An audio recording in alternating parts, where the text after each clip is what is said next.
Hello friends, आज हम लोग भारत के यूरोपीय कंपनी के आगमन के बारे में पढ़ेंगे।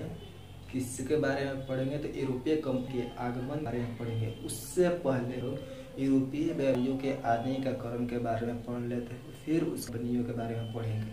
तो सबसे पहले हम लोग क्या पढ़ते हैं, यूरोपीय व्यापारियों के आने का क्रम के बारे में पढ़ते हैं। तो सबसे पहले कौन आते हैं व्यापारियों में, तो पुर्तगीज आते हैं। सबसे पहले कौन आते हैं, पुर्तगीज आते हैं। और पुर्तगीज के बाद आते हैं तो उसके बाद है डच। डच के बाद में कौन आता है तो अंग्रेज।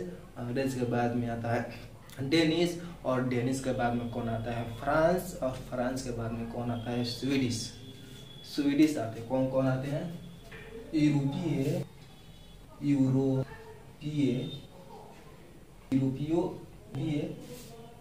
व्यापारी। यूरोपीय व्यापारियों के आने का क्रम को देखेंगे। यूरोपीय व्यापारी आने का क्रम के बारे में देखेंगे। तो सबसे पहले कौन आते हैं तो पुर्तगीज आते हैं। कौन आते हैं, पुर्तगीज आते हैं। और पुर्तगीज के बाद में कौन आता है, डच आता है। क्या बताए थे, डच बताए थे। और डच के बाद में क्या बताए थे, अंग्रेज आते हैं। अंग्रेज आते हैं। कौन आते हैं, अंग्रेज। और अंग्रेज के बाद में कौन आते हैं तो फ्रांस। डेनिश आते हैं। कौन आता है, डेनिश। और डेनिश के बाद में कौन है तो फ्रांस। और फ्रांस के बाद में कौन आता है तो स्वीडिश। फ्रांस और फ्रांस में कौन आता है तो स्वीडिश। कौन आता है, स्वीडिश। कौन आता है, स्वीडिश आता है। ये क्या है, व्यापारियों के आने का क्रम है। तो सबसे पहले कौन आता है, पुर्तगीज आता है। और पुर्तगीज के बाद में कौन आता है तो डच। और डच के बाद में कौन आता है, अंग्रेज। और अंग्रेज के बाद में कौन आता है, डेनिश। और डेनिश के बाद में फ्रांस। और फ्रांस के बाद में स्वीडिश। ये क्या है, व्यापारियों के आने का क्रम। ये क्या है, व्यापारियों के आने का क्रम है। अब देखेंगे यूरोपीय कंपनियों के आने का क्रम। यूरोपीय कंपनियों के आने का क्रम है तो सबसे पहले आते हैं पुर्तगीज यानी कि पुर्तगाल। उसके बाद में तीसरे नंबर वाले अंग्रेज 2 नंबर में आ जाते हैं। तो कंपनी में कितने नंबर आ जाते हैं, 2 नंबर में अंग्रेज आ जाते हैं। और 3 नंबर में डच चले जाते हैं। फिर उसी प्रकार डेनिश आता है, फ्रांस। उसके बाद में स्वीडिश आता है। ठीक, तो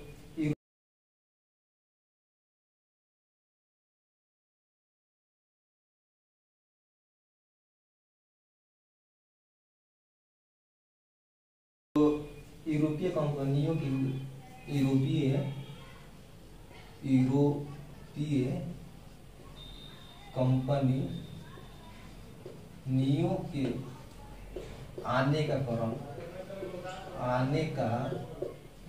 क्रम को देखेंगे। तो सबसे पहले कौन आता है तो पुर्तगाल आता है। कौन आता है तो पुर्तगाल आता है। कौन आता है, पुर्तगाल। कौन आता है, पुर्तगाल। सबसे पहले कौन आता है तो पुर्तगाल। और पुर्तगाल के बाद में आता है कौन तो अंग्रेज। पुर्तगाल के बाद में कौन आता है तो अंग्रेज। और अंग्रेज के बाद में कौन आता है तो डच। अंग्रेज के बाद में कौन आता है, डच। और डच के बाद में कौन आता है तो डेनिश। और डेनिश के बाद में कौन आता है तो फ्रांस। और फ्रांस के बाद में कौन आता है तो स्वीडिश। फ्रांस और फ्रांस के बाद में कौन आता है तो स्वीडिश आता है। कौन आता है, स्वीडिश आता है। कौन आता है, स्वीडिश आता है। ये क्या है, यूरोपीय कंपनियों के आने का क्रम है। यूरोपीय कंपनियों के आने का क्रम क्या है तो पुर्तगाल, अंग्रेज, डच, डेनिश, फ्रांस और स्वीडिश।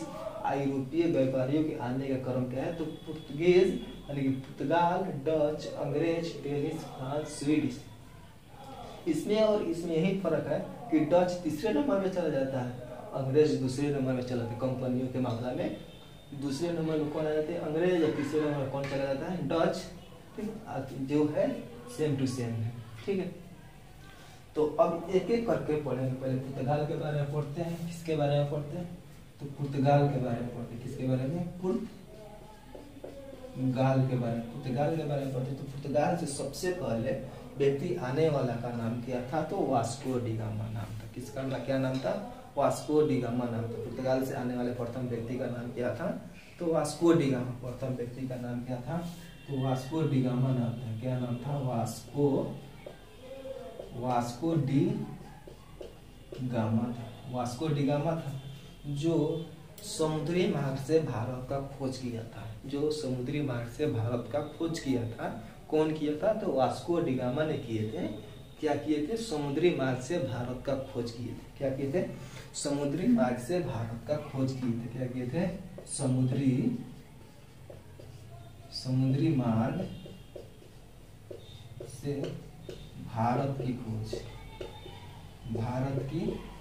खोज करते हैं।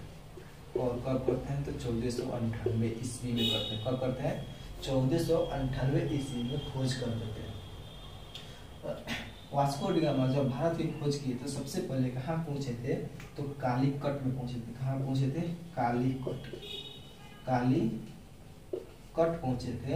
और वहां के राजा कौन था? तो राजा जमुरीन था। वहां के राजा कौन था? राजा जमुरीन था। कौन था? कालीकट पहुंचे थे। और उस समय वहां का राजा कौन था?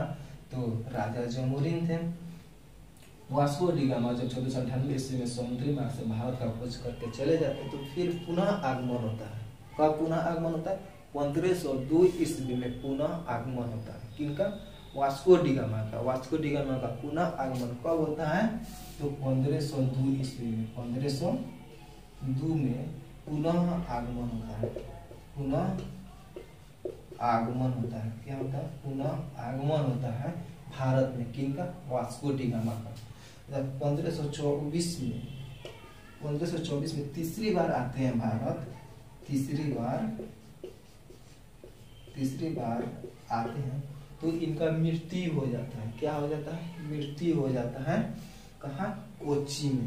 कहाँ? कोच्चि में मृत्यु हो जाता है। क्या हो जाता है? मृत्यु हो जाता है। कोच्चि में मृत्यु हो जाता है। किनका मृत्यु हो जाता है? वास्को डिगामा का मृत्यु हो जाता है। वास्को डिगामा ने समुद्री मार्ग से भारत का खोज किए थे। कब किए थे? तो 1498 ईस्वी में किए थे। 1498 ईस्वी में भारत का खोज किए थे समुद्री मार्ग से भारत का खोज कौन किए थे? Vasco da Gama.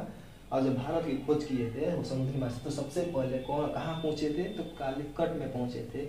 और कालीकट के राजा कौन था? तो राजा जमुरीन था। 1502 ईस्वी में पुनः आगमन होता है। कहाँ होता है? पुनः आगमन 1502 ईस्वी में होता है। 1524 में तीसरी बार जब भारत आते हैं तो इनका मृत्यु कोच्चि में हो जाता है। मृत्यु कहाँ हो जाता है? कोच्चि में मृत्यु हो जाता है। इसके बाद में कौन आता है? तो फ्रांसिस्को डी अल्मीडा। कौन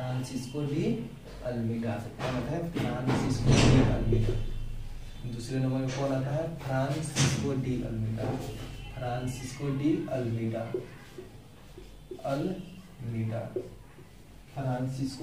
अल्मीडा आता है। कौन आता है? फ्रांसिस्को डी अल्मीडा आता है। दूसरे नंबर में कौन आते हैं? Francisco de Almeida. ये क्या थे? तो ये ब्लू वाटर नीति के प्रतिपादक थे। Francisco de Almeida blue water नीति का क्या थे? प्रतिपादक थे। किसका प्रतिपादक थे? ब्लू वाटर नीति का प्रतिपादक थे। ब्लू वाटर नीति का प्रतिपादक थे। ब्लू वाटर नीति का प्रतिपादक थे। ब्लू वाटर नीति का क्या थे? प्रतिपादक थे। अब ब्लू वाटर नीति का मतलब होता है, ब्लू वाटर नीति का मतलब होता है शांत जल की नीति। शांत जल की नीति। ब्लू वाटर नीति का मतलब क्या होता है? तो शांत जल की नीति। ब्लू वाटर नीति का मतलब क्या होता है? तो शांत जल की नीति। और दूसरा क्या करते हैं? कार्टेज व्यवस्था। क्या करते हैं? कार्टेज व्यवस्था का संपादक। कार्टेज व्यवस्था का क्या थे? संपादक थे। कार्टेज व्यवस्था का क्या थे? संपादक थे। कार्टेज व्यवस्था के संपादक कौन थे? तो अल्मीडा थे। कार्टेज व्यवस्था के संपादक कौन थे? तो अल्मीडा थे। कार्टेज व्यवस्था के संपादक कौन थे? तो अल्मीडा थे। और कार्टेज व्यवस्था का मतलब होता है, तो कार्टेज व्यवस्था का मतलब होता है कि व्यापारियों के लिए, व्यापार के लिए लाइसेंस व्यवस्था।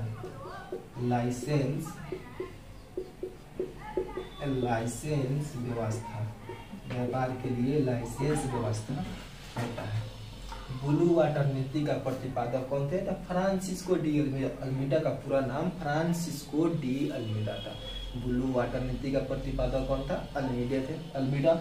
और कार्ट व्यवस्था का संपादक कौन थे? तो अल्मीडा थे। अब कार्ट व्यवस्था का मतलब होता है व्यापार के लिए लाइसेंस व्यवस्था, व्यापार के लाइसेंस व्यवस्था। तीसरे नंबर पे आते हैं।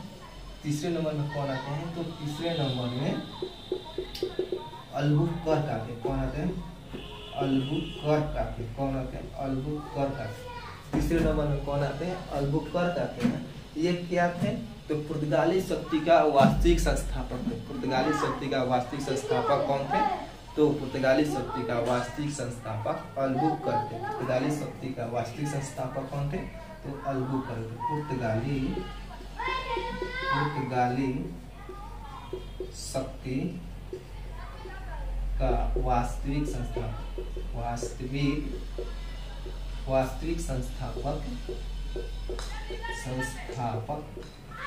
वास्तविक संस्थापक कौन था? अल्बुकर्क। पुर्तगाली शक्ति का वास्तविक संस्थापक कौन था? तो अल्बुकर्क थे। कौन था? अल्बुकर्क। और अल्बुकर्क ने गोवा पर विजय प्राप्त किए थे। गोवा पर विजय प्राप्त किए थे 1510 ईस्वी में। किनसे किए थे? यूसुफ आदिल शाह से। यूसुफ आदिल शाह से क्या किए थे? गोवा पर विजय प्राप्त किए थे। कौन किए थे? अल्बुकर्क ने। कब किए थे? 1510 ईस्वी में। यूसुफ आदिल शाह कहाँ का? बीजापुर का सुल्तान था। बीजापुर का सुल्तान था। बीजापुर का क्या था? सुल्तान था। तो अल्बुकर्क ने सर्वप्रथम सबसे पहले सती प्रथा का प्रतिबंध कहाँ लगाए थे? तो गोवा में लगाए थे। सती प्रथा पर प्रतिबंध कब लगाए थे? कहाँ लगाए थे? गोवा में लगाए थे। और कब लगाए थे? तो 1515। सती प्रथा पर प्रतिबंध कब लगाए थे? 1515 में। 1515 में कब क्या लगाए थे? सती प्रथा पर प्रतिबंध। सती प्रथा पर प्रतिबंध लगाते। क्या लगाते? सती प्रथा पर क्या लगाए थे? प्रतिबंध लगाए थे। सर्वप्रथम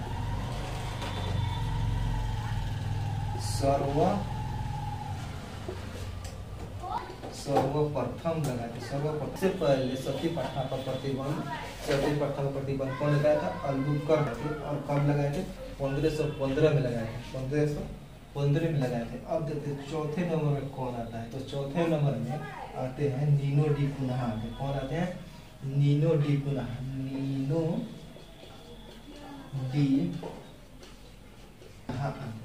नीनो डी कुन्हा ने वसीन पर विजय प्राप्त करते हैं। नीनो डी कुन्हा ने वसीन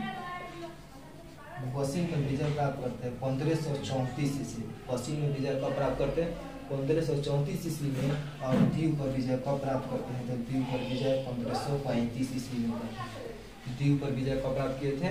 तो 1535 ईस्वी में। और वसीन पर विजय प्राप्त किए 1534 ईस्वी में। अब देखते करते हैं यूरोपीय व्यापारियों के आगे क्रम क्या था? तो पुर्तगीज और उसके डच, अंग्रेज, डेनिश, फ्रांस, स्वीडिश। क्या था? पुर्तगीज, डच, अंग्रेज, डेनिश, फ्रांस, स्वीडिश। और कंपनियों के आने का क्रम क्या है? पुर्तगाल, अंग्रेज, डच, डेनिश, फ्रांस और स्वीडिश। अब एक एक करके पढ़े हैं। पहले क्या पढ़े? पुर्तगाल के बारे में। तो पुर्तगाल से आने वाले प्रथम व्यक्ति कौन थे? तो वास्को डी गामा ने समुद्री मार्ग से भारत की खोज 1498 ईस्वी में करता है। और जब भारत की खोज करते तो सबसे पहले कहाँ पहुँचता है? तो कालीकट में पहुँचता है। और कालीकट में राजा कौन थे? तो राजा जमोरिन थे।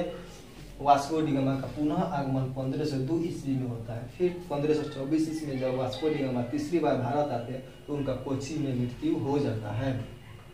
इसके बाद हम लोग देखे हैं 2 नंबर में अल्मीडा, फ्रांसिस्को डी अल्मीडा के बारे में देखें। तो फ्रांसिस्को डी अल्मीडा के बारे में जब देखें तो क्या थे? तो ब्लू वाटर नीति के प्रतिपादक थे। क्या थे? ब्लू वाटर नीति के प्रतिपादक थे। ब्लू वाटर नीति का मतलब होता है शांत जल की नीति। क्या था? शांत जल की नीति। और दूसरा काम किए थे कार्टेज व्यवस्था का संपादक थे। कार्टेज व्यवस्था का मतलब होता है व्यापार के लिए लाइसेंस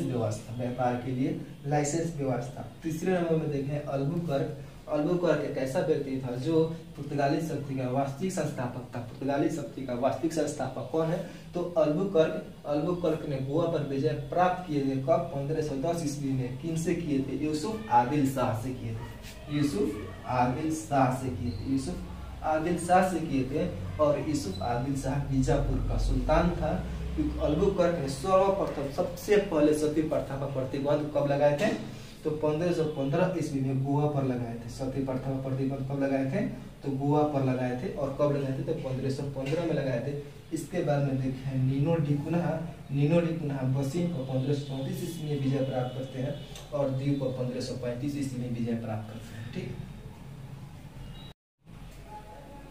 इसके बाद में हम लोग क्या करेंगे कि अंग्रेज के बारे में पढ़ेंगे। किसके बारे में पढ़ेंगे?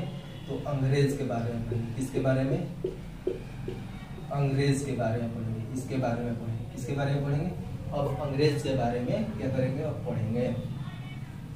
अब अंग्रेज के बारे में पढ़ेंगे तो अंग्रेज के बारे में इम्पोर्टेंट फैक्ट के बारे में पढ़ेंगे। तो अंग्रेज के बारे में जब पढ़ते हैं, अंग्रेज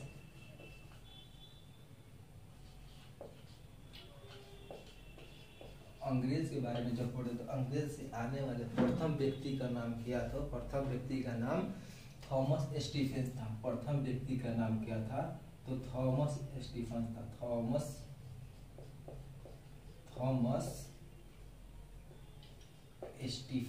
स्टीफेंस था। थॉमस स्टीफेंस थे। कौन था? थॉमस स्टीफेंस था। कौन था? थॉमस स्टीफेंस क्या थे? पादरी थे। पादरी। थॉमस स्टीफेंस क्या थे? पादरी थे। अब दूसरा पॉइंट देखते हैं। तो 1599 ईस्वी में ईस्ट इंडिया कंपनी की स्थापना होता है। ईस्ट इंडिया कंपनी का स्थापना होता है। कंपनी का स्थापना होता है। ईस्ट इंडिया कंपनी की स्थापना कब होता है? तो 1599 ईस्वी में ईस्ट इंडिया कंपनी की स्थापना होता है। कब होता है? तो ईस्ट इंडिया कंपनी की स्थापना 1599 ईस्वी में होता है, लेकिन अधिकार कब मिलता है? 1600 ईस्वी में। अधिकार कब मिलता है? तो 1600 ईस्वी में मिलता है। 1600 ईस्वी में ईस्ट इंडिया कंपनी का क्या मिलता है? अधिकार मिलता है। क्या मिलता है? अधिकार मिलता है। कितने वर्ष के लिए? 15 वर्ष के लिए। किनके द्वारा मिलता है? तो रानी एलिजाबेथ प्रथम के द्वारा। एलिजाबेथ प्रथम के द्वारा मिलता है। अंग्रेज से आने वाला प्रथम व्यक्ति का नाम क्या था? Thomas Stephens. और वह क्या थे? पादरी थे। और 1599 ईस्वी में ईस्ट इंडिया कंपनी की स्थापना होता है।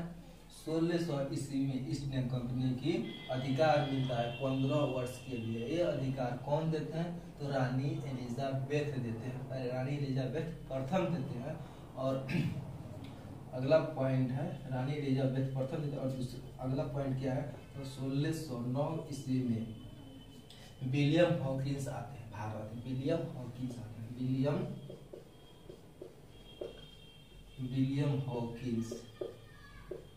विलियम हॉकिंस जब भारत आते हैं तो ये किनके दरबार में जाते हैं? तो जहांगीर के दरबार में।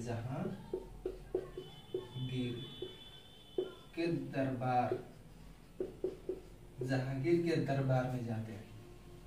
ये क्या थे? तो ये जेम्स प्रथम के दूत थे। जेम्स प्रथम के क्या थे? दूत थे। 1609 ईस्वी में विलियम बेंटिक भारत आते हैं। किनके दरबार में? तो जहांगीर के दरबार में आते हैं। विलियम हॉकिंस जेम्स प्रथम के क्या थे? दूत थे। और जेम्स प्रथम जहांगीर से क्या थे? जहांगीर से बातचीत किए थे। किस भाषा में? तुर्की भाषा में। तुर्की भाषा में क्या किए थे? जहांगीर से बातचीत किए थे। कौन किए थे? William Hawkins. विलियम हॉकिंस ने तुर्की भाषा में जहांगीर से बातचीत किए थे। ठीक। और जेम्स प्रथम के प्रथम दूत थे। जेम्स प्रथम के दूत थे। कौन थे? जेम्स प्रथम के दूत थे कौन? विलियम हॉकिंस, जो जहांगीर के दरबार में आया था। अब जहांगीर के दरबार में आने के बाद में विलियम हॉकिंस ने जहांगीर से किस भाषा में बातचीत किए थे? तो तुर्की भाषा में बातचीत किए थे। अब देखते हैं कंपनी के बारे में। कंपनी के बारे में अब जब देखते हैं तो सबसे पहले कंपनी की स्थापना होता है सूरत में। कहाँ होता है? सूरत में स्थापना होता है। कब? 1608 में, जो असफल होता है, असफल रहता है। असफल रूप से, यानी कि जो कंपनी सूरत में स्थापना होता है अंग्रेज की, वो असफल हो जाता है। क्या हो जाता है? असफल हो जाता है। फिर मसूलीपट्टनम में 1611 ईस्वी में फिर पुनः कंपनी स्थापना होता है। 1611 ईस्वी में मसूलीपट्टनम में पुनः फिर स्थापना होता है। वह अस्थायी रूप से स्थापना होता है।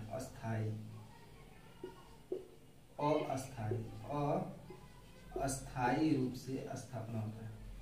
अस्थायी होता है वह कंपनी। क्या होता है? जो मसूलीपट्टनम में कंपनी स्थापना हुई थी वह अस्थायी था। क्या था? अस्थायी था। इसका निदेशक कौन था? तो इसका निदेशक कौन था? तो थॉमस एल्डबर्ट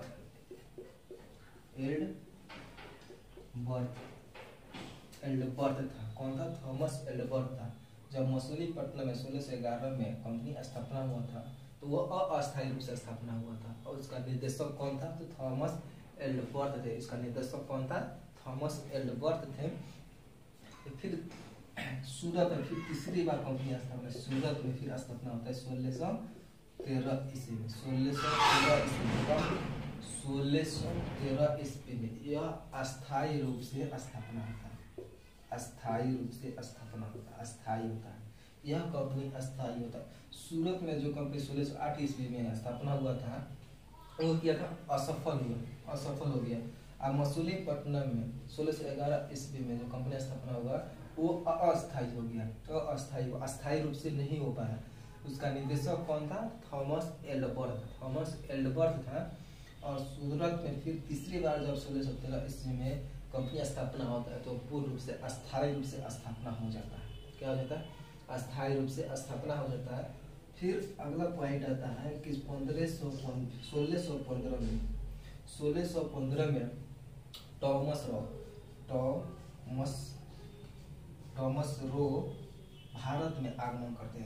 रो भारत में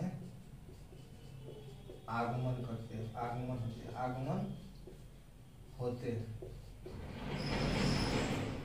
आगमन होते हैं किनके दरबार में? जहांगीर के दरबार में। किनके दरबार में? जहांगीर के दरबार में आगमन होते। तो उस समय जहांगीर का मृत्यु हो चुका था। तो टॉमस रो ने जहांगीर के बेटा शाहजहां से